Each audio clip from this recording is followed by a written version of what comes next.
Hi అండి, అందరికీ నమస్కారం. Welcome back to my channel. ఈరోజు వీడియోలో తోటకూర పప్పును కమ్మగా రుచిగా ఎలా తయారు చేసుకోవాలో ఈ వీడియోలో నేను మీకు చేసి చూపించబోతున్నాను. నేను చేసే ప్రాసెస్లో మీరు కూడా తోటకూర పప్పు ఇంట్లో ఇలా చేసుకున్నట్టయితే కమ్మగా రుచిగా ఉంటుంది. అలాగే ఆరోగ్యానికి కూడా ఇలా చేసుకుని తినటం చాలా మంచిది. ఇప్పుడు తోటకూర పప్పు తయారు చేసుకునే ప్రాసెస్ చూసేద్దాం. ముందుగా స్టవ్ మీద బాండీ పెట్టుకుని అందులో చిన్న కప్పు దాకా కందిపప్పు వేసుకుని కదుపుకుంటూ వేగించుకోవాలి. మంటను లో ఫ్లేమ్లో పెట్టుకుని 2-3 నిమిషాల పాటు ఈ కందిపప్పును కదుపుకుంటూ వేగించుకున్నట్టయితే పప్పు చక్కగా వేగి పచ్చిదనం పోయి కమ్మటి వాసన వస్తుంది.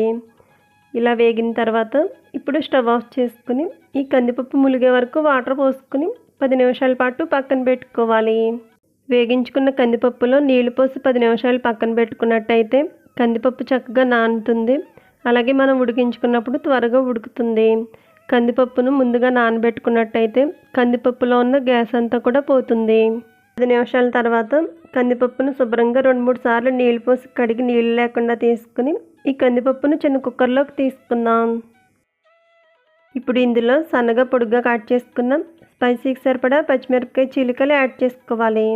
అలాగే ఒక మీడియం సైజ్ ఉల్లిపాయ తీసుకుని సన్నగా ముక్కలు కట్ చేసుకుని యాడ్ చేసుకోవాలి. అలాగే మీడియం సైజులో ఉండే తోటకూర కట్ట తీసుకుని శుభ్రంగా క్లీన్ చేసి కడిగిన తర్వాత సన్నగా ముక్కలు కట్ చేసుకుని యాడ్ చేసుకోవాలి. ఇప్పుడు ఇందులో 1/4 టీ స్పూన్ పసుపు, చిన్న ఉసిరికాయ సైజ్ చింతపండు వేసుకోవాలి. 1 కప్పు కందిపప్పుకు 2 కప్పుల దాకా వాటర్ పోసుకుని ఒకసారి కలుపుకుని కుక్కర్ మూత పెట్టి 1 విజిల్ వచ్చే వరకు ఉడికించుకోవాలి. కుక్కర్ 1 విజిల్ వచ్చిన తర్వాత స్టవ్ ఆఫ్ చేసుకుని కుక్కర్ ప్రెజర్ పోయిన తర్వాత మూత తీసినట్టయితే తోటకూర పప్పు మెత్తగా ఉడికి ఇలా ఉంటుంది. ఇప్పుడు ఈ పప్పులో రుచికి సరిపడా రాళ్ళ ఉప్పు వేసుకుని బాగా కలుపుకుని పక్కన పెట్టుకోవాలి. ఇప్పుడు ఈ తోటకూర పప్పు తాలింపు పెట్టుకోవడానికి స్టవ్ మీద మరో బాండీ పెట్టుకుని అందులో స్పూనున్నర దాకా ఆయిల్ పోసుకోవాలి.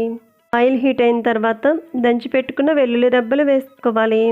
అలాగే కొద్దిగా జీలకర్ర, ఆవాలు, హాఫ్గా కట్ చేసుకుని ఎండుమిరపకాయ ముక్కలు, 1 రెమ్మ కరివేపాకు, కొంచెం ఇంగువ వేసుకుని ఈ తాలింపు గోల్డ్ కలర్లోకి వచ్చే వరకు వేగించుకోవాలి. తాలింపు చక్కగా వేగిన తర్వాత ఇప్పుడు ఇందులో ముందుగా ఉడికించి పెట్టుకున్న తోటకూర పప్పు వేసుకుని ఈ తాలింపు అంతా కూడా బాగా కలిసేటట్టు కలుపుకోవాలి. ముందుగా కందిపప్పును వేగించుకున్న తర్వాత ఈ ప్రాసెస్లో తోటకూర పప్పు చేసుకున్నట్టయితే తోటకూర పప్పు కమ్మగా చాలా రుచిగా ఉంటుంది.